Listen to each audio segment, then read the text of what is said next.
So what is true regarding chords and diameter of the circle, right? What is true regarding chords and diameters of a circle?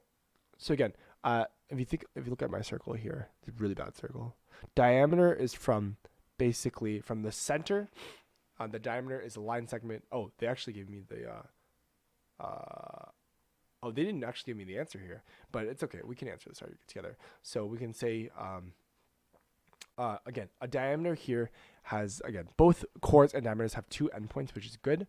Diameter is a line segment that intersects the center of the circle. That's good, right? So again, the center of the circle matters a lot, right? The center of the circle means that, remember, this here is you can call this a radius, and 2 times my radius is my diameter, right? So this entire thing is my diameter, right? But a chord of a circle is different. A chord could encompass the center point, but it doesn't have to, right? Like I could do something like this. This would be a chord here, right? Or sorry, let me do this in blue. This here would be a chord, right? So it's not necessarily the diameter, so because it doesn't have to necessarily go through the center, right? So that's fine. So this here would be a chord. So that's fine. 2 is also correct. So 1 is correct, 2 is correct. Every diameter of a circle is a chord, but every chord is not the diameter. So let me read this again.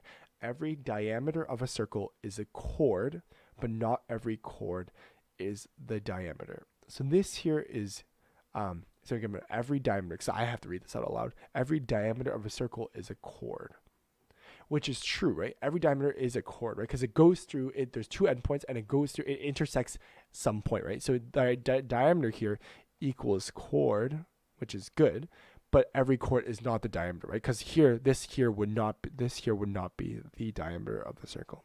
So 3 here is true as well.